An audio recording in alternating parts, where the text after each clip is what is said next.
Hey guys, here today to bring you another potting video. I took a couple of months to propagate a new spider plant and I did it in a weird way. I actually potted a tiny little spider pup plant in a bird of paradise plant. So check this out. So I have this huge bird of paradise, and in the potting soil I decided to plant a pup and let it grow. So now it's time to take it out. So as you can see, my little rascal of a cat got to the leaves on the spider plant because it's down on the ground. It's super accessible to him, so he has been enjoying chewing on its leaves. So now it's time for me to put it in its own pot. I think it's big enough now for me to do so.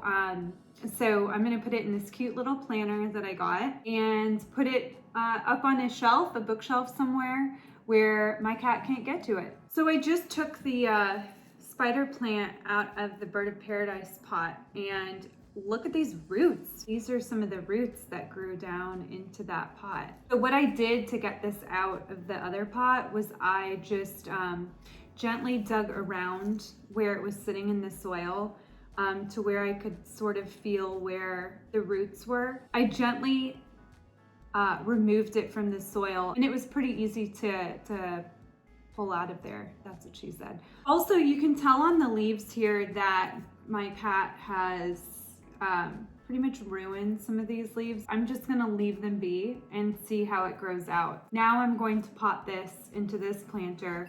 First, what I'll do is what I always do, which I've already done, is put some rocks into the bottom of this pot because it does not have a drainage hole. So if you're working with a pot that does not have a drainage hole, the best piece of advice I can give you is to put those little pebbles or rocks in the bottom. So there are the rocks, and now I'm going to put in some soil.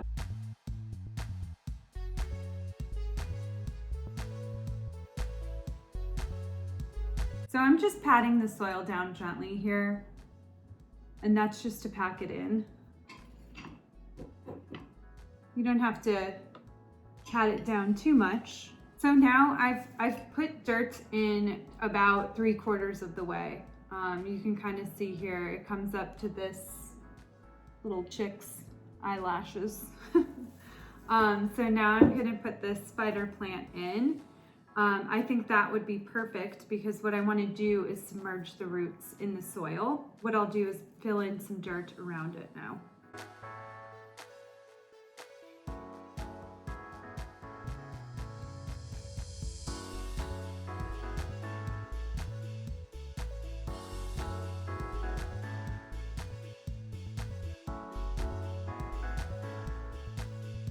So now what I'm doing is I put it pretty much all around this plant.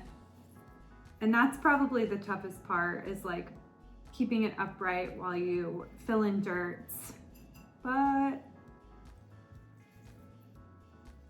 I'm just gently patting around it just to keep it sturdy in there. And then I'm gonna just keep filling in dirt.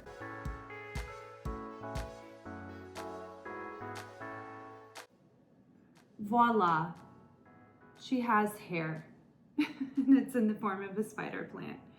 And as always, don't forget to give your freshly potted plant some water. Here's some water for the plant. You can't pour the water in too fast because with freshly potted soil, it just bubbles and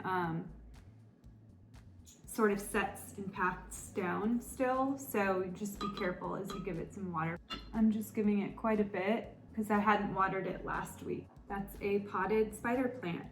So I've cleaned up my mess, and now I just have this beautiful little plant. I am actually growing a lot more spider plants, so I took a lot of pups and I'm trying to propagate all of those right now and repot them. So if you are in the DC, Maryland, Virginia area and you're interested in a little spider plant of your own, let me know in the comments below. Remember to like, comment, and subscribe in the comments below. Let me know what more you would like to see, and I will see you guys next time. Happy planting.